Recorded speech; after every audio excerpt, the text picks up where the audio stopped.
In the dust-choked annals of the West, some legends are born from the guns they draw, while others are forged by the guns they bury. Before we journey into the heart of one such legend, make sure you subscribe to our channel and ring that bell, so you don't miss a single chapter of this epic tale. The dust of Diablo Flats tasted of sin and regret. Jedediah Stone knew the flavor well. It coated his tongue, settled in the lines around his eyes, and clung to the black duster that had long since been bleached to the color of a storm-heavy sky. For 10 years, that duster had been his uniform, the twin cold peacemakers strapped to his hips his tools of the trade. And the name they whispered from dusty saloons in Texas to rain-slicked alleys in San Francisco, the Iron Ghost, had been his curse. He wasn't a ghost yet, but he was close. The man he'd been before the guns had been dead for a decade, and the man he was now felt hollowed out, a shell animated by reflex and reputation. This job was supposed to be the last. He'd been telling himself that for 3 years, but this time, the words had a different weight. The bounty was for a man named Silas Kane, a charismatic grifter who'd built a railroad company out of a fortune and left a trail of broken lives in his wake. The money was enough to buy a man a new life, a small ranch somewhere green, a place where the only thing you had to shoot was the occasional coyote eyeing the chickens. It was a fool's dream, but it was the only one Jedediah had left. He found Kane holed up in a cantina at the edge of Diablo Flats, a town that seemed to be actively trying to slide off the map and into hell. The air was thick with the smell of cheap tequila, sweat, and desperation. Kane was surrounded by hired guns, laughing as he threw cards onto a stained table. He had the kind of easy charm that made men trust him and women forgive him, right before he ruined them. Jedediah didn't bother with words. The swing doors of the cantina groaned open under his hand, and a hush fell over the room. Every eye turned to him, the tall, silent figure framed in the doorway, the setting sun catching the worn stag grips of his Colts. Kane's smile faltered for only a second. "Well, look what the cat dragged in," Kane drawled, his hand inching casually toward the Remington on his hip. "The Iron Ghost. I'd heard you were in the area. To what do we owe the pleasure?" Jedediah's voice, when it came, was low and rough, like stones grinding together. "You're Silas Kane." It wasn't a question. "That I am," Kane said, his charm hardening into a brittle shell. "And you're a long way from home, Ghost." "There's no bounty on me in this territory. The Pinkertons don't care about territory lines," Jedediah said, his eyes never leaving Kane's. He saw the flicker of panic in them, the realization that his sanctuary was a cage. He saw the subtle nod Kane gave to his men. It was always the same dance. The first hired gun, a nervous man with a drooping mustache, went for his pistol. He was fast, but he was thinking about being fast. Jedediah wasn't thinking at all. His right hand was a blur. The cold peacemaker seemed to leap into his grasp, the hammer already cocked. The roar of the shot was deafening in the small room. The man with the mustache was thrown backward, a neat, dark hole appearing in his chest. Chaos erupted. Wood splintered as tables were overturned. 2 more guns fired from the back of the room. Jedediah dropped to one knee, the second Colt already in his left hand. He moved with an unnatural economy, no wasted motion, just a fluid, deadly grace. 2 more shots, 2 more bodies hitting the filthy floorboards. He was a machine built for this, a perfect engine of destruction. Through the acrid smoke, he saw Kane scrambling for the back door, using the panic as cover. Jedediah moved to follow, his boots crunching on broken glass. A 4th man, bigger than the others, jumped him from the side, a Bowie knife flashing. Jedediah brought the barrel of his Colt up in a vicious arc, cracking it against the man's jaw. The man staggered, and Jedediah didn't hesitate. He fired, the bullet taking the man in the gut.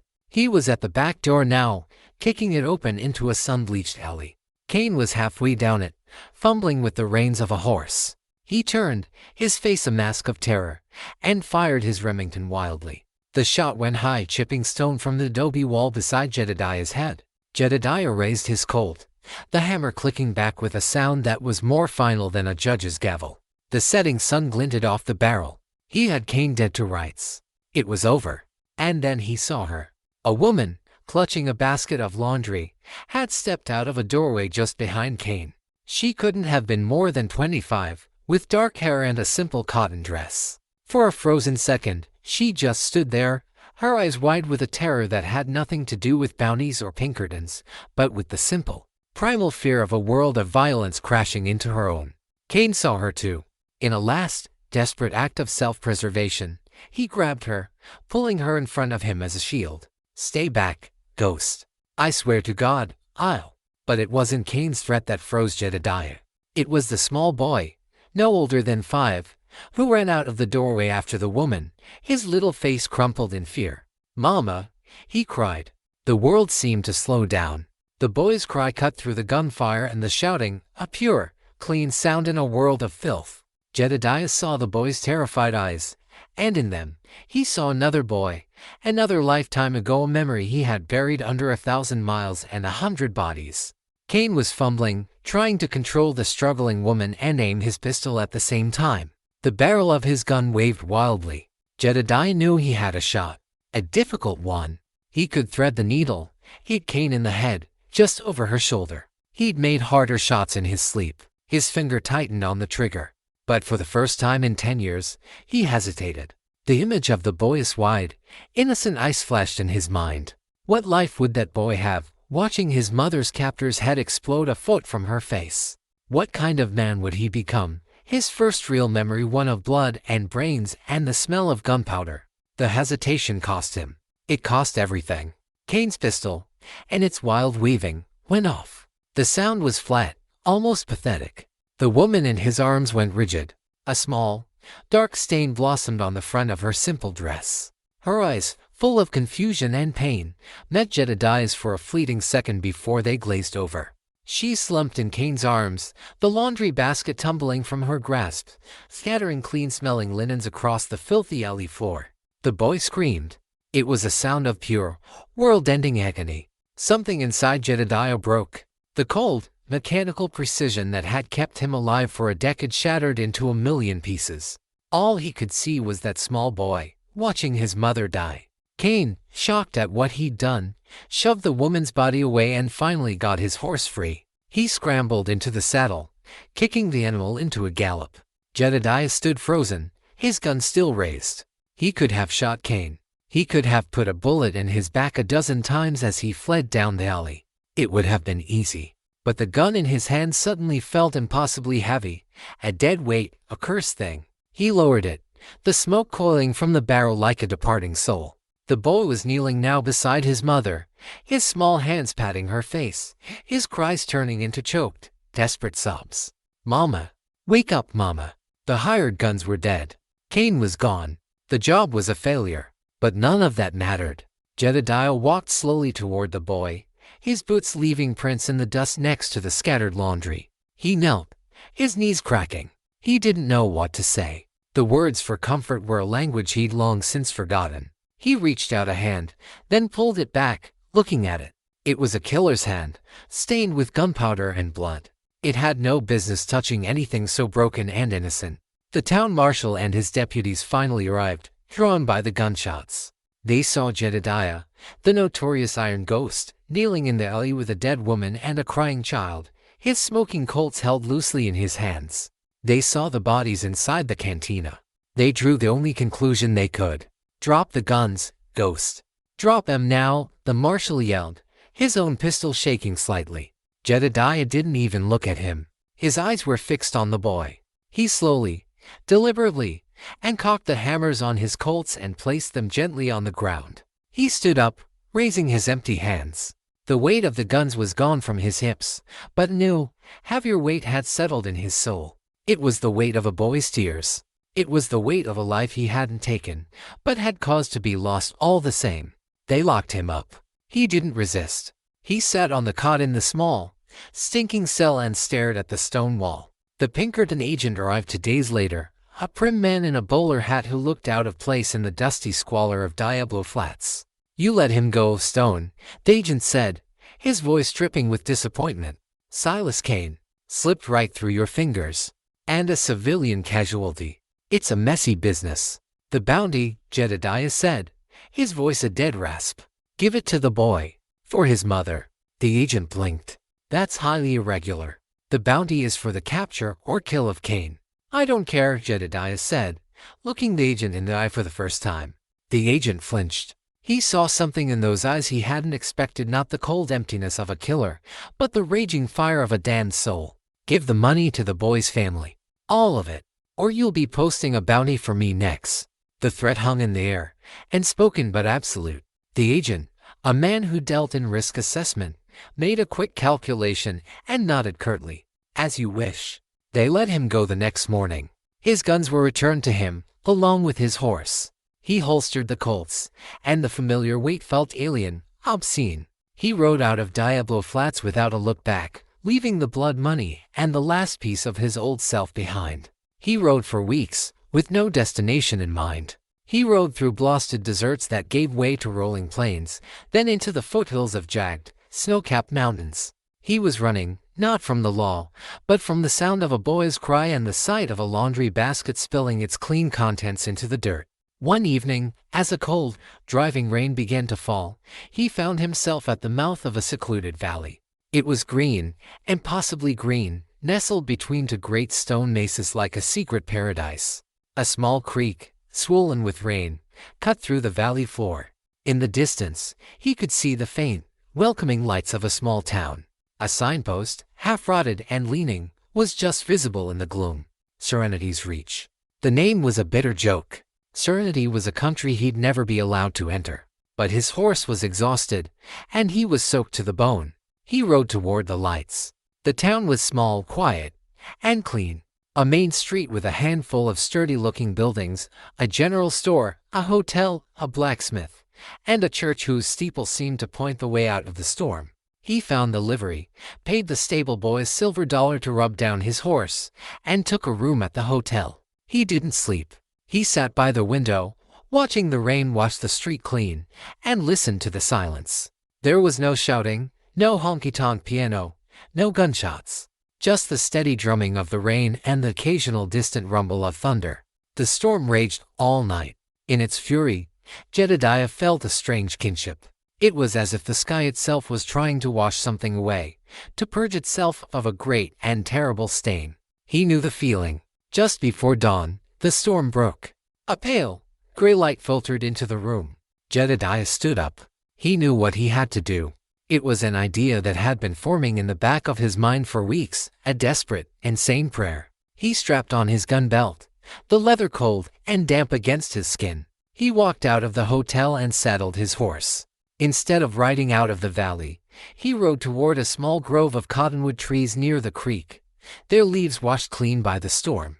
The ground was soft, saturated with rain. He dismounted, took the entrenching tool from his saddlebag, and began to dig. He dug for an hour, the mud sucking at his boots, the work straining the muscles in his back and shoulders.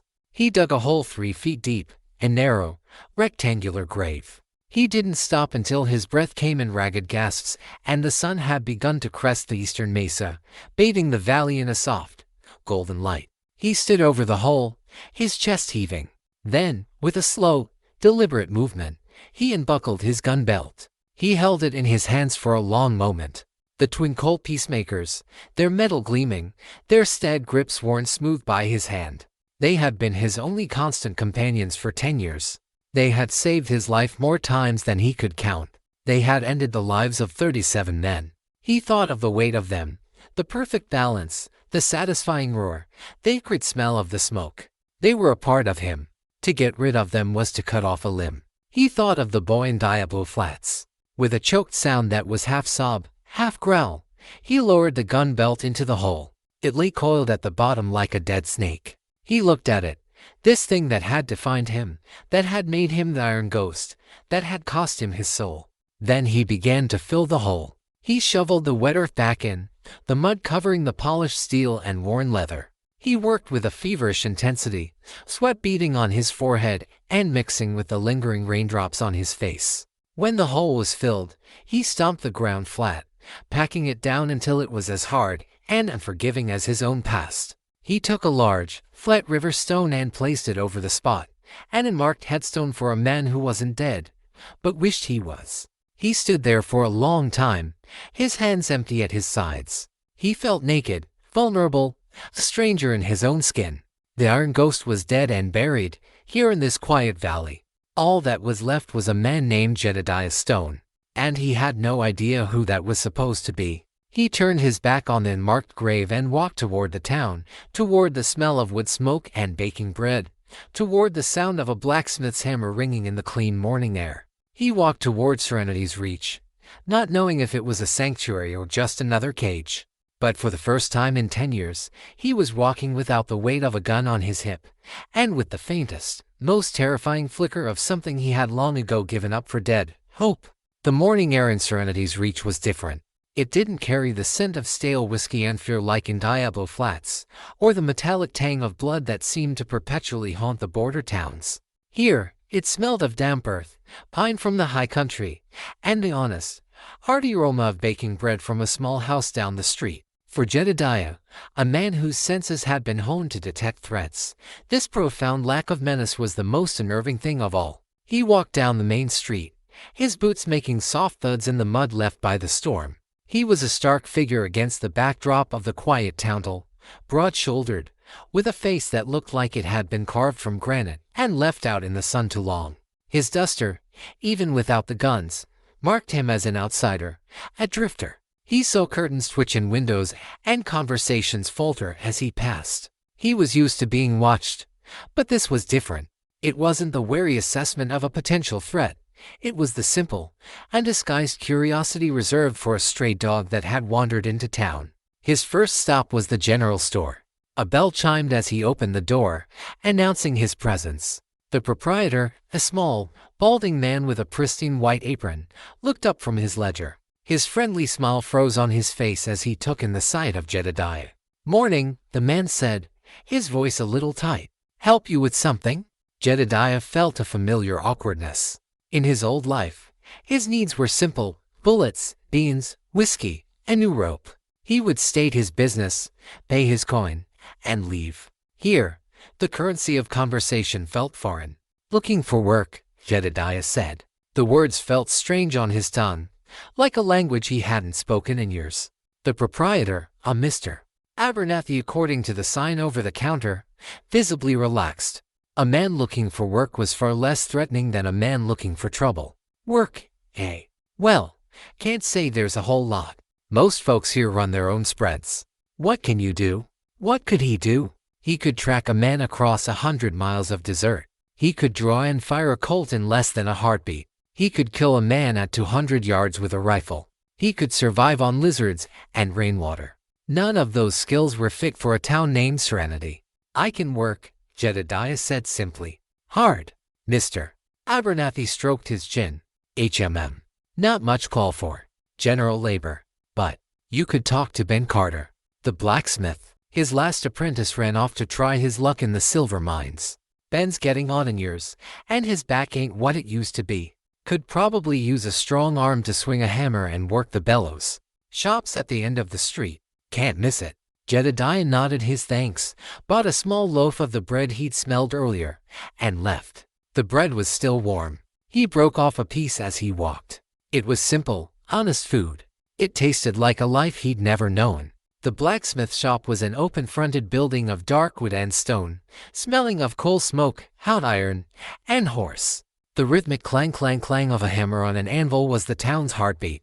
Peering inside, he saw a man who had to be Ben Carter. He was older, perhaps 60, with a thick mane of silver hair and arms corded with the muscle of a lifetime of labor. He was hammering a glowing orange horseshoe into shape, his movements practiced and efficient, sweat glistening on his brow despite the morning chill.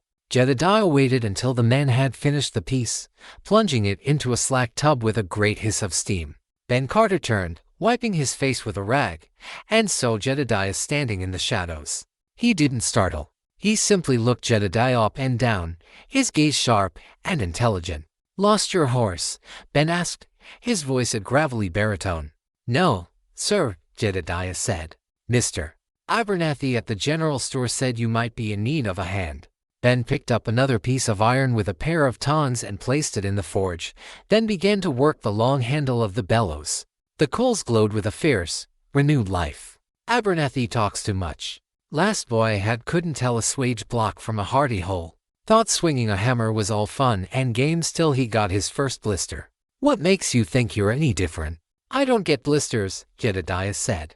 A hint of a smile touched Ben's lips. He looked at Jedediah's hands.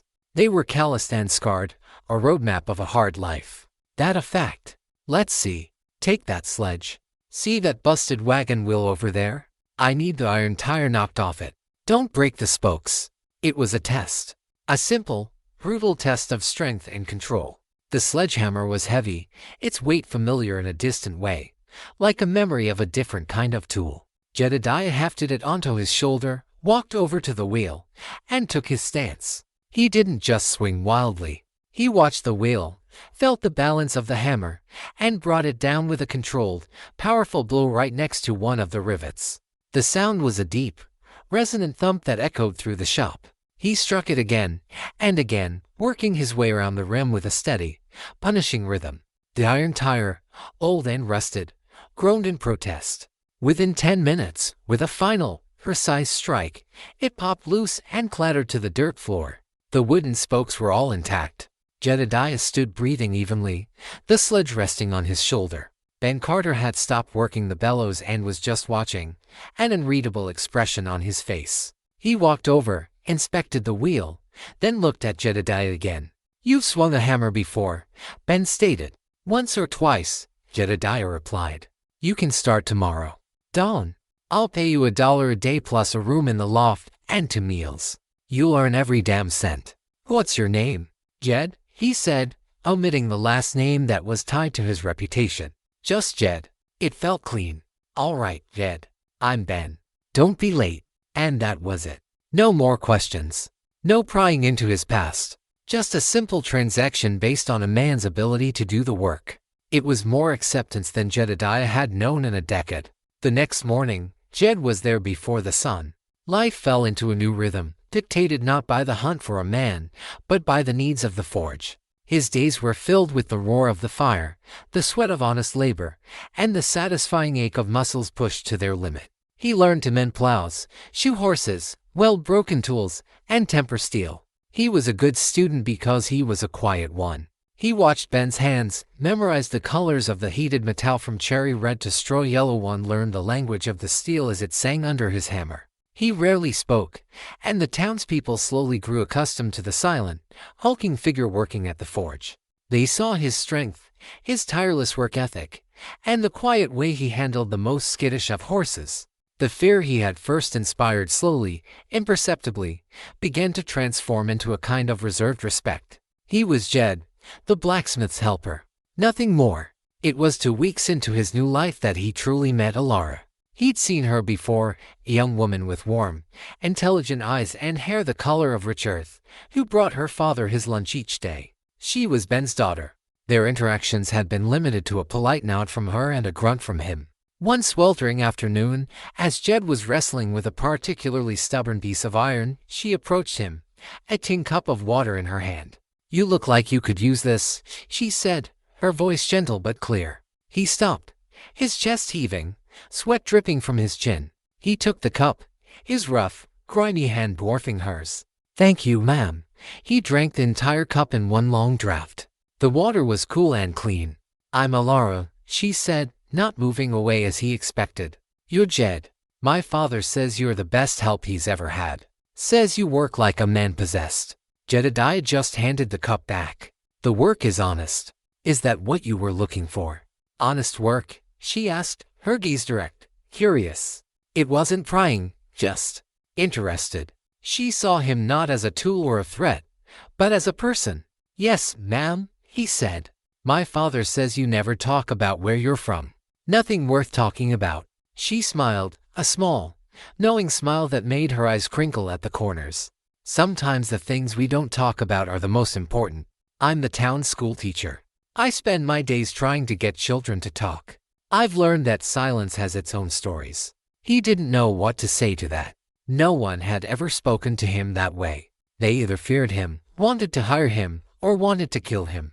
No one had ever tried to read the stories in his silence. He just nodded and turned back to the forge, his heart hammering for a reason that had nothing to do with the heat or the labor. Their brief conversations became a daily ritual. She would bring the water, and they would exchange a few words. He learned she had been born and raised in this valley, that she loved books, and that she worried about her father's health. She learned very little about him, but she didn't seem to mind. She seemed content to simply be in his presence, a calming force against the storm that always raged just beneath his skin. One evening, the rope for the church bell snapped. It was a small thing, but in a town like Serenity, the church bell marked the hours, called people to worship, and warned of danger. It was the town's voice. The pastor, a kindly man named Reverend Michael, came to the smithy in a fret. The bell was too high, the mechanism too heavy for anyone to fix easily. Ben was about to say it would have to wait, but Jed wiped his hands on a rag. "I'll fix it." That evening, as the sun set, casting long shadows across the valley, Jedediah climbed the bell tower.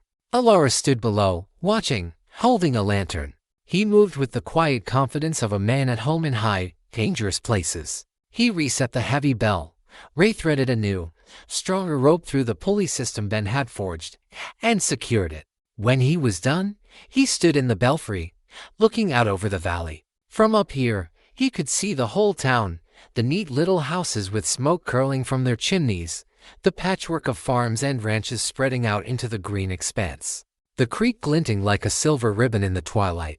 It was peaceful. It was everything he had told himself he didn't deserve. He tugged the rope. A single, clear note rang out, rolling across the valley. It was a sound of peace, of order, of community. Below, Alara looked up and smiled at him, the lantern light illuminating her face. In that moment, looking down at her, at the town, Jedediah felt the first, fragile ember of trust ignite in the cold, dead ashes of his soul. He had buried his guns, but he was beginning to realize that it wasn't the guns he needed to bury. It was the ghost. And here, in this quiet place, for the first time, he felt like that might just be possible. A year passed. The seasons turned in Serenity's reach, each marked by the rhythms of the valley. Jedediah's life, once a chaotic blur of violence and flight, settled into a predictable, comforting pattern. He rose with the sun, the clang of his hammer joining the morning chorus. He ate his meals with Ben, the gruff blacksmith who had become the closest thing he'd had to a father figure since he was a boy. And in the evenings, he would often walk with Alara by the creek, their conversations growing longer, their silences more comfortable. He was no longer just Jed, the blacksmith's helper. He was a part of the town. He repaired the widow Jensen's fence, helped raise the roof on a new barn for the Miller family, and once carried a young boy who had broken his leg clear across the valley to the doctor. He never asked for payment for these things. The gratitude in people's eyes was a coin he was only just learning the value of. The man who had once been known as the Iron Ghost was slowly, painstakingly, building a new reputation, one forged not in fear, but in quiet dependability. His relationship with Alara had deepened into a tender and spoken affection. She taught him to read, patiently guiding his rough finger over the words in a book of poetry by the light of a kerosene lamp. In return, he showed her how to read the clouds for weather, how to tell the tracks of a deer from a coyote. He was a man of the physical world, she of the world of ideas, and they met somewhere in the middle, finding a balance that soothed them both. He hadn't yet dared to kiss her. He still felt the stain of his past like a brand on his soul, and he couldn't bring himself to taint her goodness with it. But the hope of it, the possibility, was a constant, warming fire in his chest. The past was a ghost, but it was a quiet one now, a faint whisper at the edge of his hearing. He had almost convinced himself it was gone for good. Then, one bright autumn afternoon, the ghost rode into town. He came on a fine black stallion, a stark contrast to the sturdy ranch horses and mules common to the valley. He wore a tailored city suit, a bowler hat, and a smile that was as bright and dangerous as a freshly polished blade. He moved with an easy, confident grace, his eyes taking in the whole town in a single, sweeping glance. Jedediah was shoeing a horse when the man dismounted in front of the smithy. He felt the hair on the back of his neck stand up before he even looked. It was a primal instinct, the feeling of a predator nearby. He slowly straightened up, his hand still holding a rasp, and turned. The man's smile widened. "Well, I'll be damned," he said, his voice a smooth, charming baritone that Jedediah had hoped he would never hear again. "It really is you." "I heard whispers, but I never truly believed it." Jedediah Stone, swinging a hammer in a town called Serenity. The irony is thicker than molasses. It was Silas Kane, the man he'd been sent to kill in Diablo Flats. The man whose greed had led to the death of an innocent woman. The sight of him sent a jolt of ice and fire through Jedediah's veins. His hand tightened on the rasp, his knuckles white. Every instinct screamed at him to finish the job he'd abandoned a year ago. "What are you doing here, Kane?" Jedediah's voice was a low growl. Silas held up his hands in a gesture of mock surrender. "Easy, my friend. I come in peace." You filled out. All that honest labor agrees with you." He gestured around the town. "I can see the appeal. Quiet. Peaceful. A man could forget the world out here." "I haven't forgotten anything," Jedediah said, his eyes hard as flint. Ben and Alara, drawn by the strange voice, came to the front of the smithy. Alara looked from the well-dressed stranger to the thunderous expression on Jed's face. Silas's eyes flickered to them, and his smile became warmer, more reassuring. He tipped his bowler hat. "Silas Kane, mum, sir.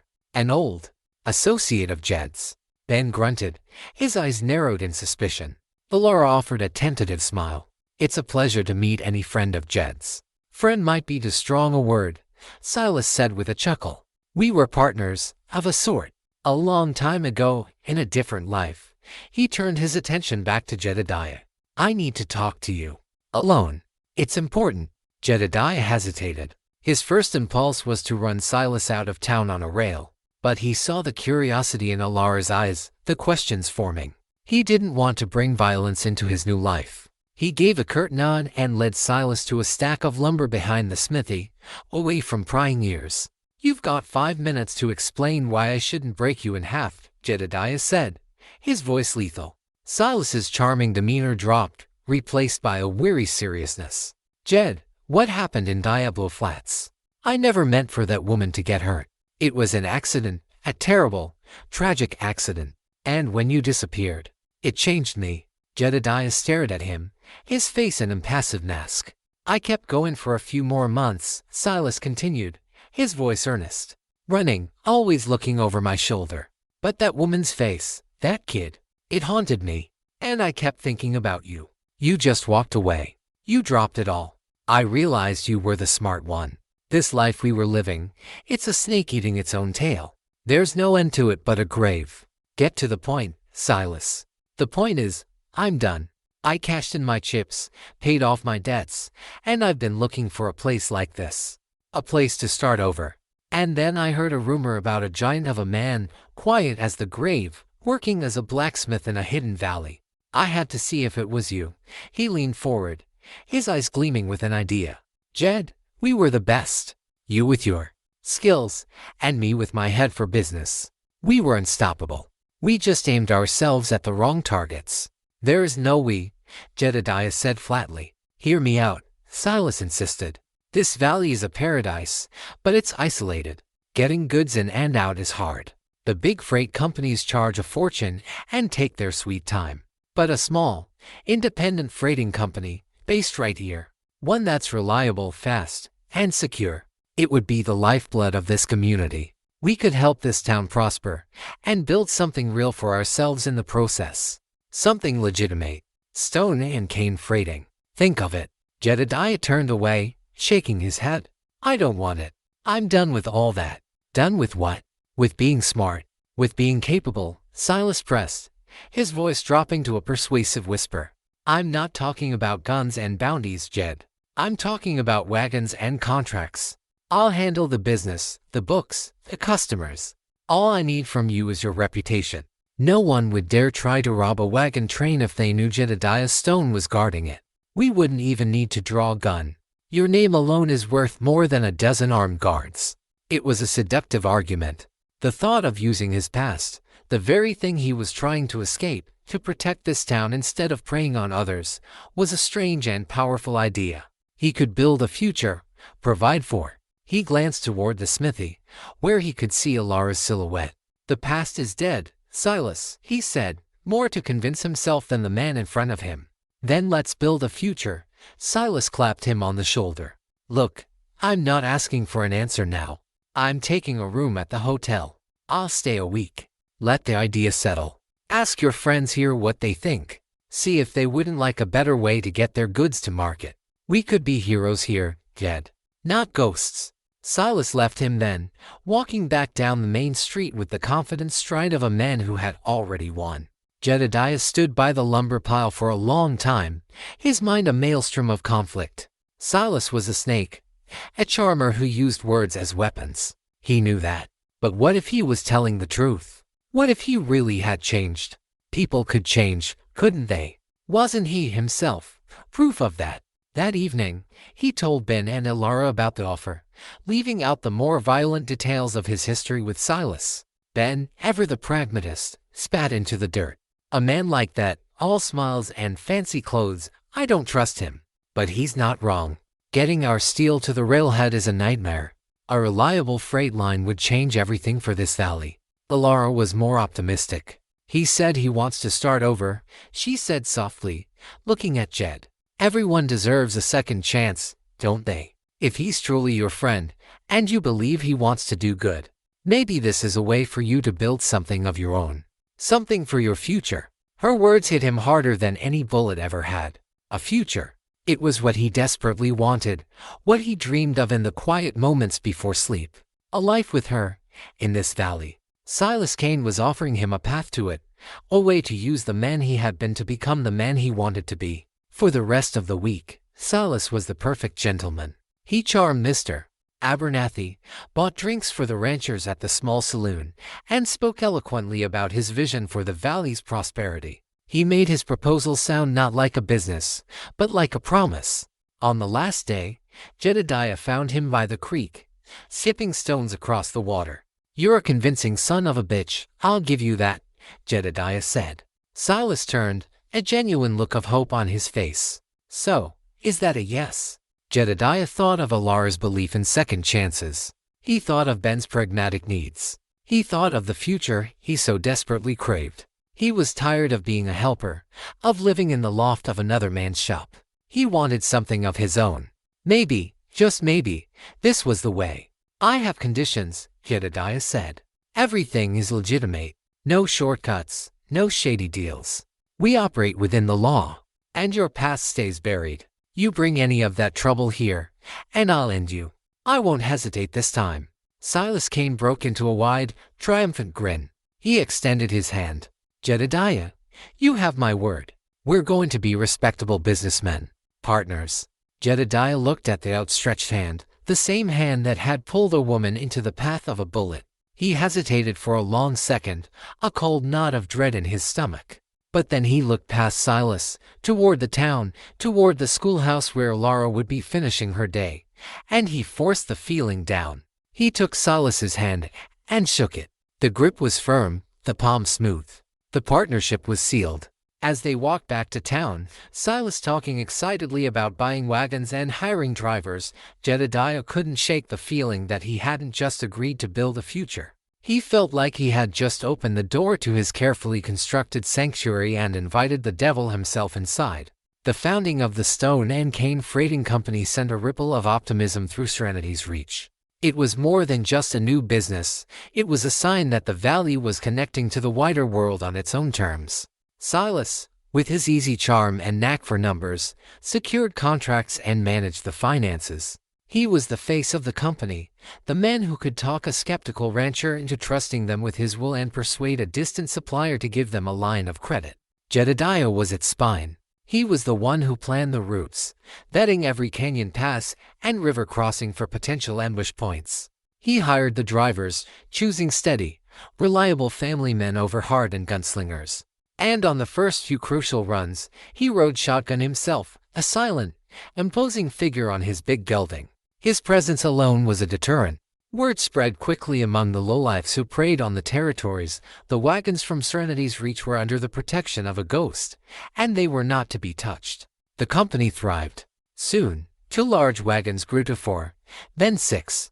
They hauled ore, timber, and wool out of the valley, and brought back tools, textiles, medicine, and luxuries the townsfolk had only read about in catalogs. The shelves in Mr. Abernathy's store were fuller.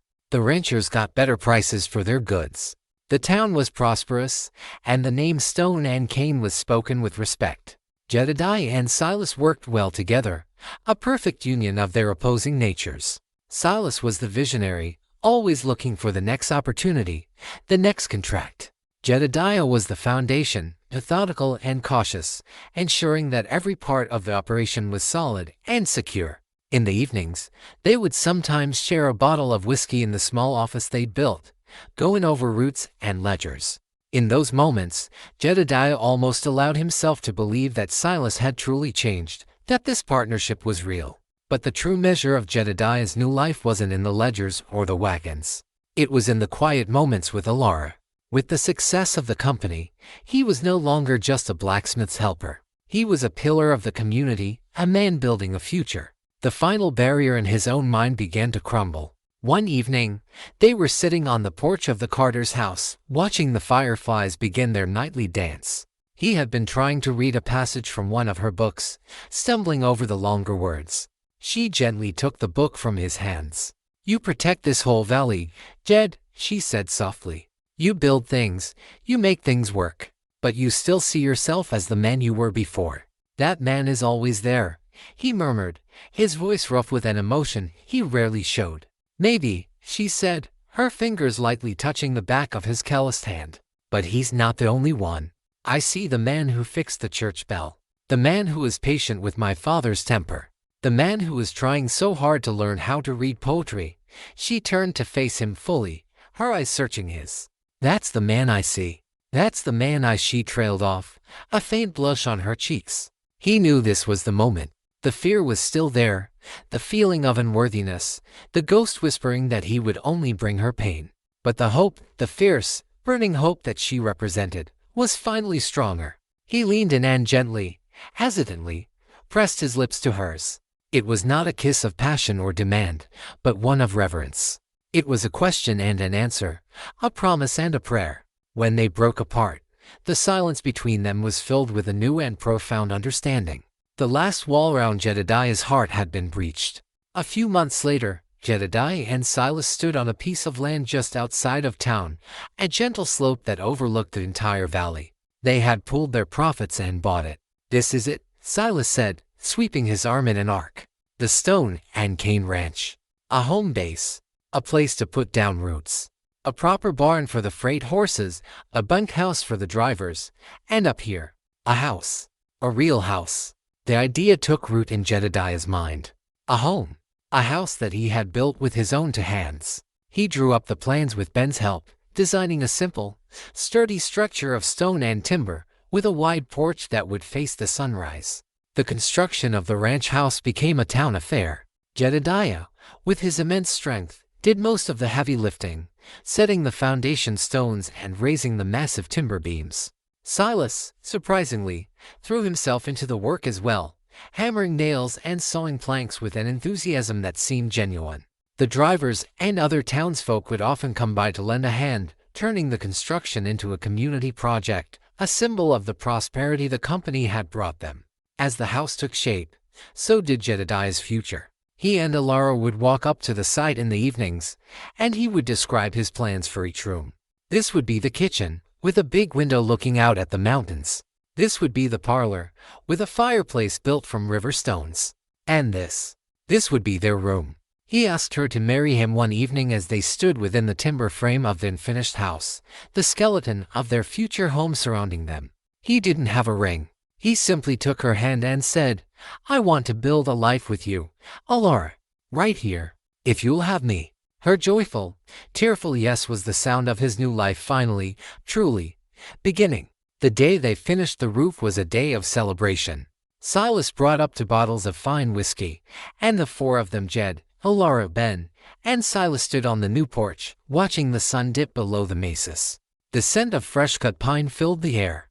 "To the future," Silas said, raising his glass. "To Stone and Cane, and to the happy couple." Ben grunted his approval, clapping Jed on the back. Alara leaned against Jedediah, her head on his shoulder, her hand in his. He looked out at the valley, at the lights of Serenity's Reach twinkling to life in the dusk. He had a home. He had a business. He had the love of a good woman. The violence and the blood of his past felt like a story that had happened to another man, in another lifetime. He was Jedediah Stone, of Serenity's reach. And for the first time, he felt completely and utterly at peace. The weight of the gun had been replaced by the weight of a promise forged in sweat and love. Under the wide-open sky of the valley, he was safe. He was home. He didn't see the fleeting, calculating glint in Silas's eyes. His partner looked not at the town, but at the dark, mineral-rich mountains that loomed beyond it, a look of insatiable, hungry ambition. The peace Jedediah had fought so hard to build was as fragile as a desert flower, and the first sign of its withering came not as a storm, but as a subtle change in the wind. The change was Silas. In the months following the completion of their ranch house, as Jedediah and Alara planned a simple spring wedding, Silas grew restless. The easy camaraderie they had shared during the construction faded, replaced by a quiet, simmering intensity. He spent less time at the ranch and more time poring over maps in their office, his brow furrowed in concentration. He was no longer just looking at freight routes. His maps were geological surveys of the high country, documents he'd had sent from the territorial capital at great expense. His conversation, once full of plans for the company and the town, now fixated on a single subject, the North Star Silver Consortium. The consortium was a massive, faceless entity from the east that had bought up the mining rights to the mountains overlooking the valley. They were a distant, powerful force, and Silas spoke of them with a mixture of awe and resentment. They pull millions in silver out of those hills, Jed, he'd say, swirling a glass of whiskey as he stared out the office window at the dark peaks.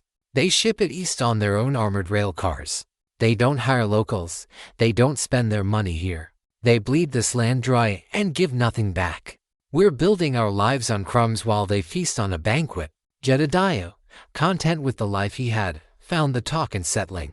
We're doing well, Silas. We have everything we need. Need, Silas would scoff, a strange, hungry light in his eyes. Need is for farmers and blacksmiths, Jed. We're different. We could be kings, not just freight haulers. We have the skills. We just lack the ambition. The word hung in the air, a quiet accusation.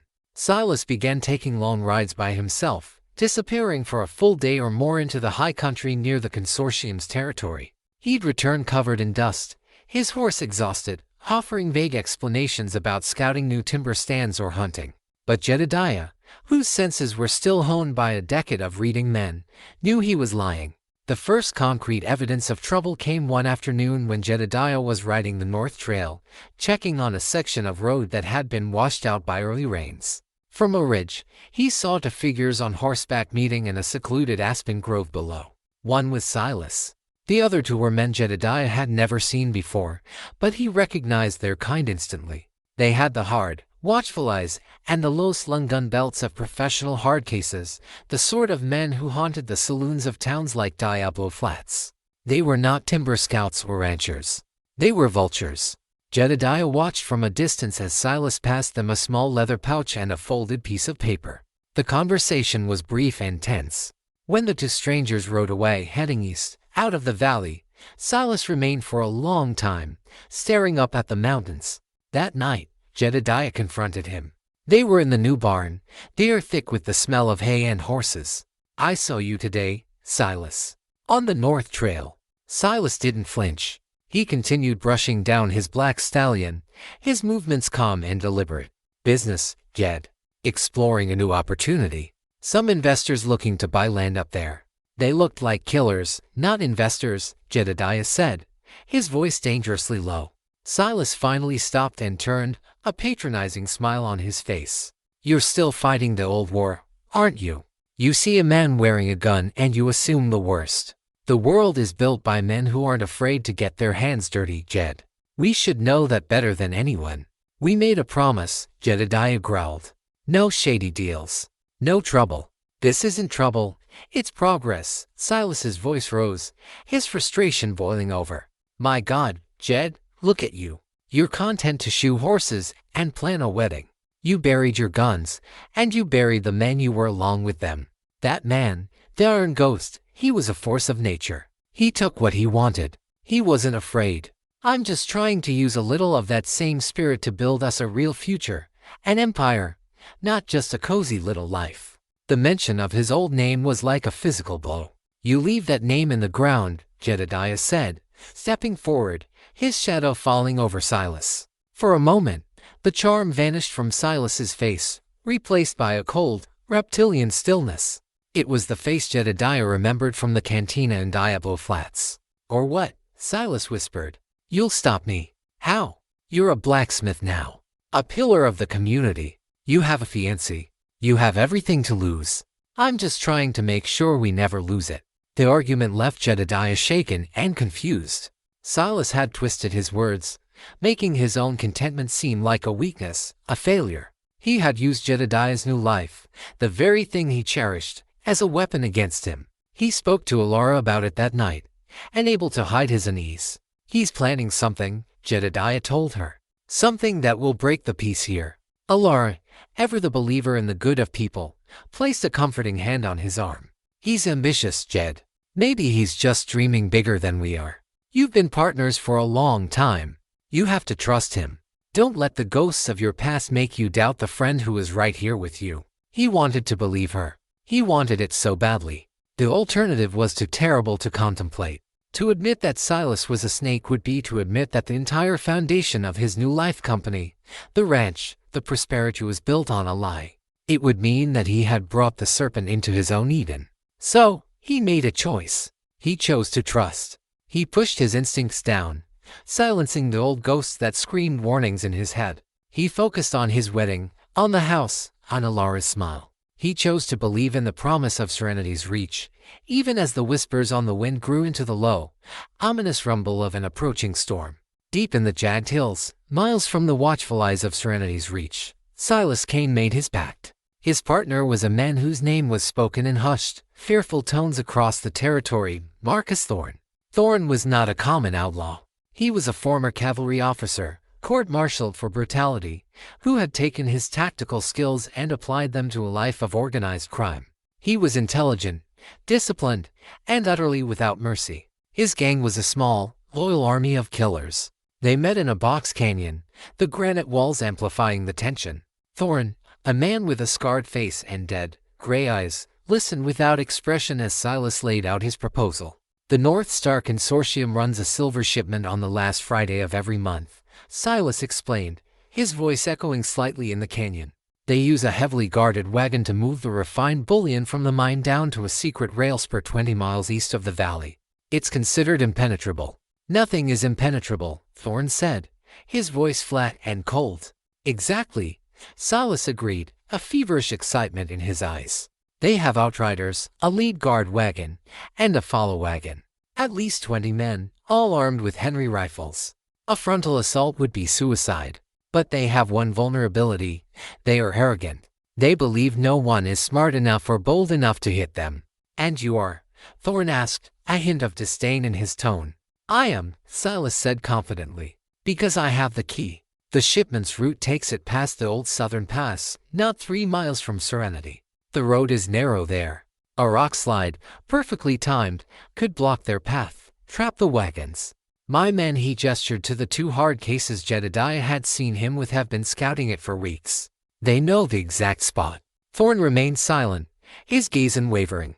"But the true key," Silas continued, leaning forward in his saddle, "is my partner, Jedediah Stone." At the mention of the name, one of Thorne's men shifted uncomfortably. The legend of the Iron Ghost was still potent. "He's the valley's protector, its watchdog," Silas said. "If he's there, any plan will fail. He's fast, he's smart, and he's relentless. He is the one thing that could stop us." "So, you want us to kill him first?" Thorne said, his tone suggesting it was a trivial matter. "No," Silas said quickly. "Killing him would bring the whole territory down on us. And besides, he's an asset. The plan only works if he's alive. On the day of the shipment, I will arrange for a diversion. An emergency at a remote ranch on the far northern side of the valley. A fire, a sick child, it doesn't matter. It has to be something he, in his role as the town hero, cannot ignore. He'll ride north, and we'll strike from the south. By the time he realizes he's been duped, we'll be gone with the silver." Thorne considered it. "And your price for this information?" "This key. 30% of the take," Silas said without hesitation. "And one more thing. During the robbery, I need you to send a small detachment of your men into Serenity's Reach. It's payday at the freight company. There will be cash in the safe. But that's not the main goal. What is? A cold smile touched Silas's lips. To burn it down. The freight office, the barn. I want the Stone and Cane Freighting Company wiped off the map. When Jedediah returns, he'll find his business in ashes, his town in chaos. He'll assume it was all part of the robbery. He'll never suspect me. I'll be there with him, the grieving partner, ruined, just like everyone else. And with my share of the silver, I'll be the one to help the town rebuild. I'll own this valley, and he'll be nothing but a broken man.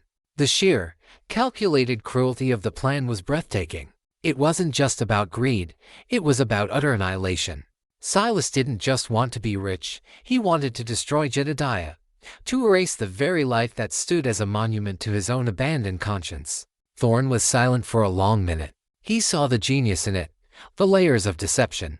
He also saw the venom in Silas's heart. He was a man who understood the utility of such venom. Your partner trusts you completely? Thorne asked. Like a brother, Silas said, the words dripping with poison. Thorne gave a slight, almost imperceptible nod. We have a deal. Friday. High noon. You get your man out of the way. We'll handle the rest. The week leading up to the last Friday of the month was, for Jedediah, one of the happiest of his life. The wedding plans were finalized. The house was complete. He and Alara had begun moving in their few belongings. The unease Silas had caused had been pushed to the back of his mind, an unpleasant dream fading in the morning sun. On Friday morning, the sky was a brilliant, cloudless blue. Jedediah was in the smithy, helping Ben forge a decorative iron gate for the new house, a wedding gift. Silas rode up, his face a mask of concern. Jed, thank God I found you, he said, his voice urgent. I just got word from the Miller boy. There was a fire at the old Jacobson place, up by Wolf Creek. His cattle scattered, and his wife is going into early labor from the fright. He's alone up there and needs help desperately. The Jacobson place was the most remote ranch in the region, a good 3-hour ride north. It was the perfect lure. A fire? Ben asked, lowering his hammer. We haven't had rain in a week. Lightning strike, maybe, Silas said impatiently. Look, the man needs help. Jed, you're the only one who can get there fast enough to do any good. Jedediah didn't hesitate. A neighbor in trouble. It was the code of the valley. It was the code of his new life. I'll go, he said, already stripping off his leather apron. I'll handle things here, Silas said, placing a hand on his shoulder. Don't you worry about a thing. Just ride safe, partner. Alara came out as he was saddling his horse. She gave him a worried kiss. Be careful, she whispered. Always, he promised. He rode out of Serenity's Reach, heading north, a lone figure kicking up a cloud of dust. He was riding to save a life that was never in danger, a hero being played for a fool. From the window of their office, Silas Kane watched him go, his expression unreadable. Once Jedediah was a small speck in the distance, Silas turned from the window. He walked to the gun cabinet where they kept a few rifles for emergencies. He unlocked it, took out a loaded Winchester, and checked the action. The trap was set. The watchdog was gone. The wolves were coming, and he, Silas Kane, was the one who had opened the gate. The ride to the Jacobson place was hard and fast. Jedediah pushed his horse, driven by the images Silas had painted in his mind, a panicked husband, a woman in labor, a life hanging in the balance. But as he crested the final ridge overlooking the remote homestead, a cold dread washed over him. There was no smoke, no sign of a fire. The small cabin was quiet, a thin plume of smoke rising peacefully from its chimney. Old man Jacobson himself was sitting on his porch, calmly smoking a pipe. He looked up in surprise as Jedediah thundered into his yard. Jedediah. What in blazes? The old man began. The fire. Your wife, Jedediah asked, his breath catching in his chest. Jacobson looked at him, bewildered. Fire? My wife passed on 2 winters ago. What are you talking about? The world tilted. The lie was so stark, so absolute, that for a moment, it didn't register. Silas's urgent face. The story of the Miller boy. It was all a fabrication. A lure. He had been sent on a fool's errand. But why? Then, a distant sound reached him, carried on the wind from the south. It was a sound he knew intimately, a sound he had tried for years to forget. Gunfire. He wheeled his horse around without another word to the stunned rancher, his heart pounding with a sudden, terrible certainty. He spurred the animal into a desperate, reckless gallop, his mind racing. The Southern Pass. The silver shipment. Silas's obsession. The hard-faced men. It all clicked into place, a horrific, perfectly designed clockwork of betrayal. He wasn't just a fool. He was the linchpin of a disaster. The ride back was a nightmare. He could see the smoke now, a thick, greasy black pillar rising from where Serenity's reach should be. It was not the smoke of a single chimney. It was the smoke of a funeral pyre. He rode into his valley to find it transformed into a vision of hell. The stone and cane barn was an inferno, the proud sign bearing their names cracking and blackening in the heat. The office was a gutted, smoldering ruin. Bodies lay in the street, ranchers and drivers who had tried to fight back. Through the chaos, he saw them Thorne's men. They moved with brutal efficiency, not as panicked robbers, but as disciplined soldiers, firing into homes, dragging people into the street. This wasn't just a raid. It was an extermination. His first and only thought was of Alara. He galloped toward the blacksmith shop, his eyes scanning the horrifying tableau. He saw Mr. Abernathy lying dead in the doorway of his store. He saw the church steeple, his symbol of peace, beginning to catch fire. The smithy was a battlefield. Ben Carter, his face grim with fury, stood in the open front, armed with a heavy sledgehammer. He had already taken down two of Thorne's men, their bodies twisted on the ground. 3 more were circling him, rifles raised. They were toying with him. "Ben!" Jedediah roared, leaping from his horse. Ben turned, a look of fierce pride and relief on his face. "Jed, knew you'd be back." That momentary distraction was all Thorne's men needed. 3 rifles cracked in unison. The sledgehammer fell from Ben's grasp with a dull clang. He staggered, his chest a mass of blood, and fell to his knees. He looked at Jedediah, his mouth opening as if to speak, but only a choked gasp came out. Then he pitched forward into the dirt he had defended. A primal rage, cold and pure, unlike anything he had ever felt, seized Jedediah. He was unarmed, but it didn't matter. He charged, a bereaved animal of grief and fury. He picked up the fallen sledgehammer, its handle still warm from Ben's grip, and swung it in a devastating arc, crushing the skull of the nearest gunman. He spun, the hammer a blur, and broke the rifle and the arm of another. The third man stared in terror for a split second before Jedediah brought the hammer down, and the man ceased to exist. He stood there, panting, surrounded by death, his new life in ashes around him. "Alara!" he screamed, his voice raw. "Jed! In here!" Her voice came from the small root cellar behind the house. He ran, throwing open the heavy wooden doors. She was there, huddled in the darkness with a few of the town's children, their faces streaked with tears and soot. He pulled her into his arms, a desperate, crushing embrace. "My father," she sobbed into his chest. "I know," he whispered, his voice breaking. "I'm so sorry. I'm so sorry." But the horror was not over. As he held her, a lull fell in the shooting. He looked up, past the burning smithy, toward the edge of town. A group of riders was gathered there, watching the destruction. At their head was the scarred-faced man Thorne.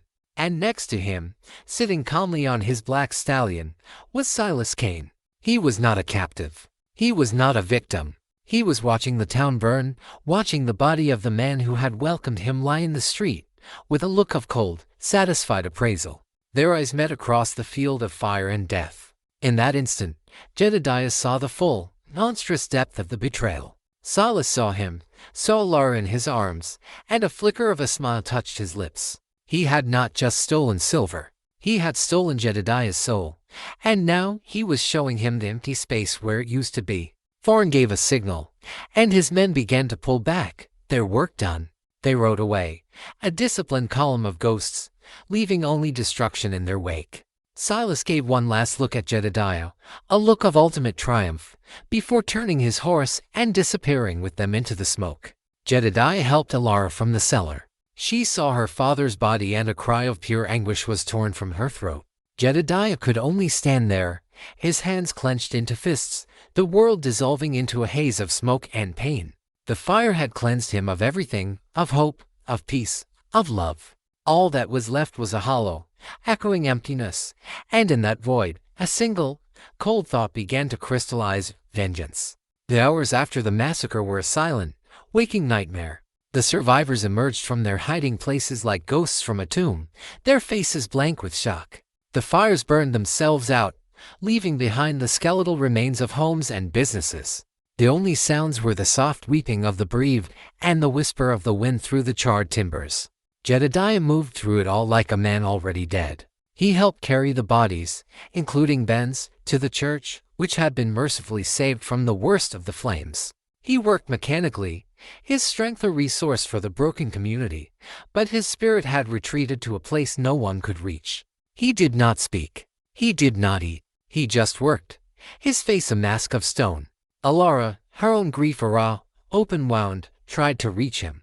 "Jed, please," she said, her voice hoarse from crying, as they stood by her father's shrouded body. "Talk to me. Don't go away." He looked at her, and his eyes were those of a stranger. The warmth, the tenderness, the love he had shown Harriet was all gone, burned away. In its place was the cold, flat emptiness of a winter sky. "This was my fault," he said, his voice a dead rasp. "I brought him here. I trusted him." "You couldn't have known," she pleaded. "I did know," he said, the words like shards of glass. "I knew what he was. My gut knew. But I wanted this life so badly that I chose to be a fool."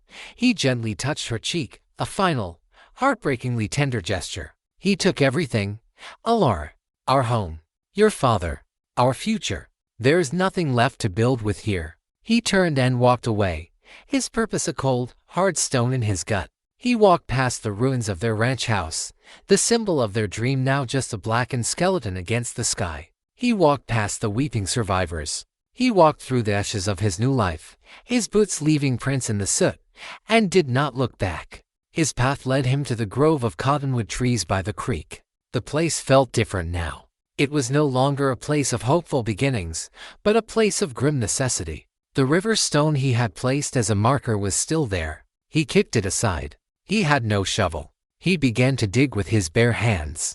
The earth was hard and dry. He clawed at it, his fingers scraping against rocks, his nails tearing. He dug with a primal, desperate intensity, the physical pain a welcome distraction from the howling void inside him. He dug until his fingers were awry and bleeding, the dirt turning to a dark mud beneath his bloody hands. Finally, his fingers brushed against cold, damp leather. He pulled the gun belt from the earth. The twin Colt peacemakers were tarnished, stained with moisture and soil, but they were intact. The stag grips felt both alien and perfectly familiar in his grasp. He stood up, the heavy belt dangling from his hand. This was not a resurrection, it was an exhumation. He was not taking up a new life, but digging up an old one. He carried the guns back to the ruins of the smithy. In the dim, smoke-filled light, he began to care for them. He used Ben's tools, the tools of a creator, for his work of destruction. He meticulously disassembled each pistol, cleaning away the grime and rust with oil and a rag. His movements were precise, economical, the muscle memory of 1,000 such cleanings returning with chilling ease. He was no longer Jedediah Stone, the blacksmith. He was the Iron Ghost, reawakening from a long slumber. He loaded each cylinder, the click of the cartridges sliding into place a sound of terrible finality. 6 rounds in each. 12 souls. He strapped the gun belt around his waist. The weight was immense, but it was not just the weight of the steel. It was the weight of his failure, the weight of his broken promises, the weight of the vengeance he was now sworn to enact. Alara found him there as dawn broke, the first light casting long, mournful shadows through the ruined town. He was standing by the cold forge, fully armed, his duster settled on his shoulders. He looked like a specter, a being of smoke and shadow. "You're leaving," she stated, her voice devoid of hope. "I have to," he said. His gaze was fixed on the eastern mountains, where Silas had fled. "This won't bring him back, Jed," she whispered, her heart breaking. "It won't bring any of them back." "I know," he said. "This isn't for them. It's for me. There is a debt, and it has to be paid. The man who loved you is dead. He died yesterday in the fire. The man standing here now, he only knows how to collect." He walked to his horse, which had survived the raid, and swung into the saddle. He looked down at her one last time, his face a canvas of grief and cold resolve. "Bar the doors, Alara. Help these people. Build something new. But don't wait for me. He turned his horse and rode east, into the rising sun, a dark silhouette against the dawn. He did not look back. He was no longer running from his past. He was riding to become it, one last time. Behind him, Alara watched until he was gone, weeping not just for her father or her town, but for the good man she had loved, who had just ridden away to dig another, much deeper, grave. The Iron Ghost was reborn in the crucible of his own personal hell, and he moved across the territory like a plague. He was not the man who had tracked Silas Kane to Diablo Flats a lifetime ago. That man had been a professional, motivated by money. This new man was something far more terrifying. He was a purist, motivated by a singular, all-consuming purpose. He did not ride into towns asking questions. He became a shadow, listening in saloons, watching from darkened alleys. His old skills, long dormant, returned with a vengeance. He could read a trail that was days old, could tell a man's state of mind by the way he sat his horse. The world, which had recently been full of color and hope, was now rendered in the stark black and white of the hunt. There were those who were part of the trail to Silas Kane, and there was everyone else. He found the first of them in a dusty town called Purgatory. Two of Thorne's men, flush with stolen silver, were drinking and bragging in the back of a saloon. Jedediah didn't confront them there. He waited. He waited until they stumbled out into the moonless night, and he took them in the alley behind the livery. It was not a gunfight. It was an execution. He left one man with a broken windpipe and the other pinned to the wall with a bowie knife, barely clinging to life. Silas Kane and Marcus Thorne, Jedediah whispered, his face inches from the dying man's, his voice colder than a grave. Where are they? The man, choking on his own blood, told him. They were heading for an old, abandoned mining camp in the San Juan Mountains, a place called the Morning Star, to lie low and divide the bullion. Jedediah left him gurgling in the dirt and rode on. He left the other body as a message. Soon, whispers began to follow in his wake. A saloon owner in another town found 3 of Thorne's men dead at their table, seemingly from drinking poison whiskey. A patrol of 4 more, sent out to scout for trouble, never returned. Their horses were found, but the men had vanished, swallowed by the wilderness. He was not just killing them. He was dismantling them, psychologically as well as physically. He would strike at night, leaving a body for the others to find in the morning. He would trigger small rock slides ahead of their trail, spooking their horses. He became a ghost story they told each other around their campfires, the tale of a vengeful spirit hunting them through the mountains. Inside the Morning Star camp, paranoia was festering. The remaining members of Thorne's gang were on edge, jumping at shadows. Their newfound wealth was a curse, trapping them in the remote camp with a phantom on their trail. "This is your mess," Thorne snarled at Silas, backhanding him across the face. They were in the mine's dilapidated assay office, the silver bullion stacked and gleaming, obscene piles on the floor. "You said he was a blacksmith, a settled man. You didn't say you were bringing the devil himself down on us." "How was I to know?" Silas shot back, tasting blood. His composure, his trademark charm, had been stripped away, leaving only a raw, terrified greed. "He's just one man. One man who has killed 10 of my best men without any of them even getting a shot off," Thorne roared. "He's out there, watching. I can feel it." Thorne was right. From a high ridge overlooking the camp, Jedediah watched them through a spyglass. He spent 2 days observing, learning their routines, their guard posts, the layout of the camp.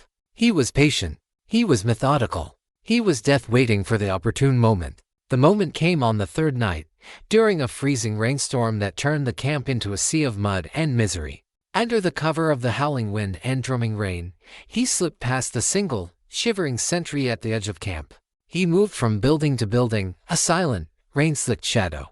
He started with the horses, cutting them loose and sending them scattering into the stormy darkness. An army without horses was an army trapped. Then he moved to the bunkhouse where most of the remaining men were sleeping. He barred the door from the outside, wedging a heavy mining timber against it.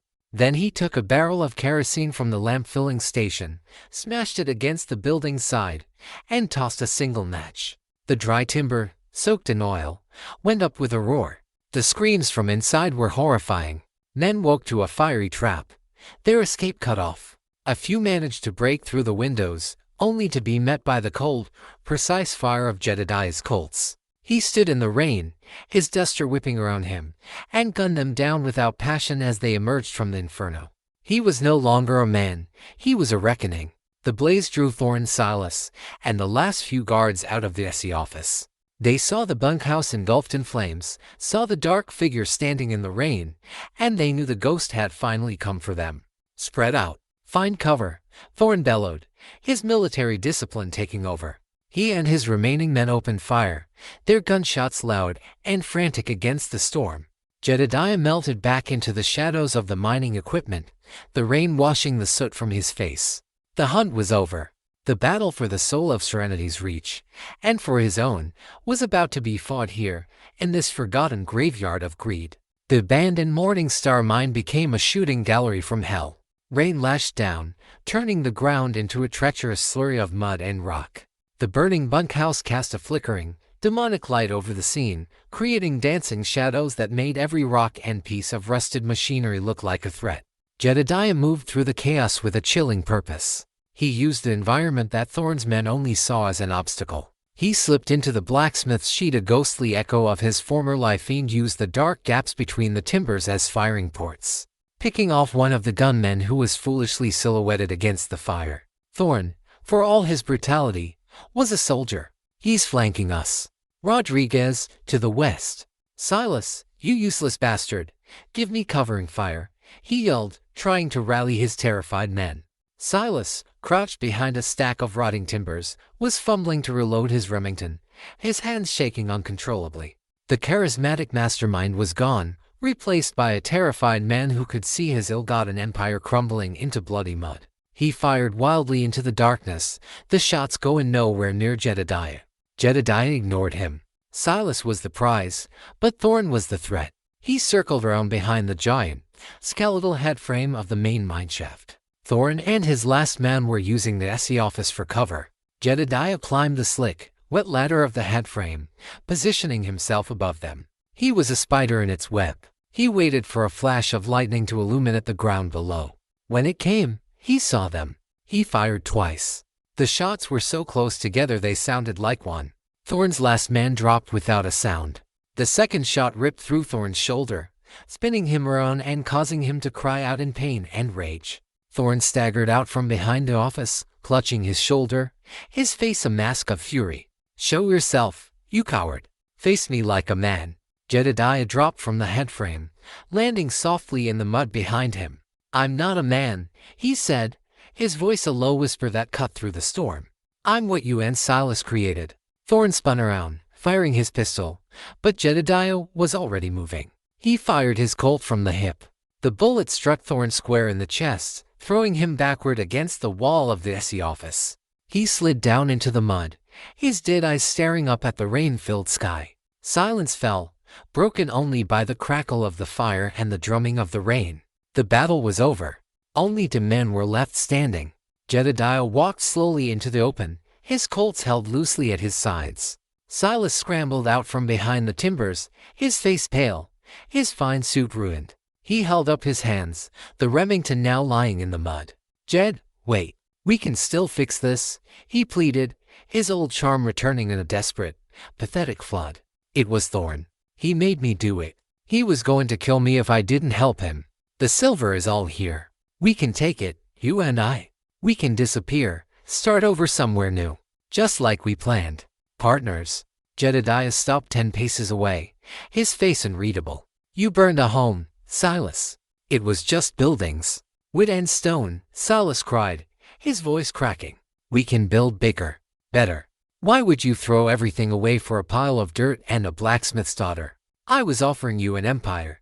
I already had one," Jedediah said, his voice quiet but carrying the weight of all he had lost. "You just couldn't see it." In that moment, Silas finally understood. He could see in Jedediah's eyes that there was no bargain to be made, no deal to be struck. His words were useless here. With a final, desperate gamble, his hand shot down to an ankle holster, pulling a small derringer. He was fast, but Jedediah was not. Speed is a function of time, and Jedediah was no longer bound by it. His right-hand Colt seemed to appear in his hand, already leveled, already firing.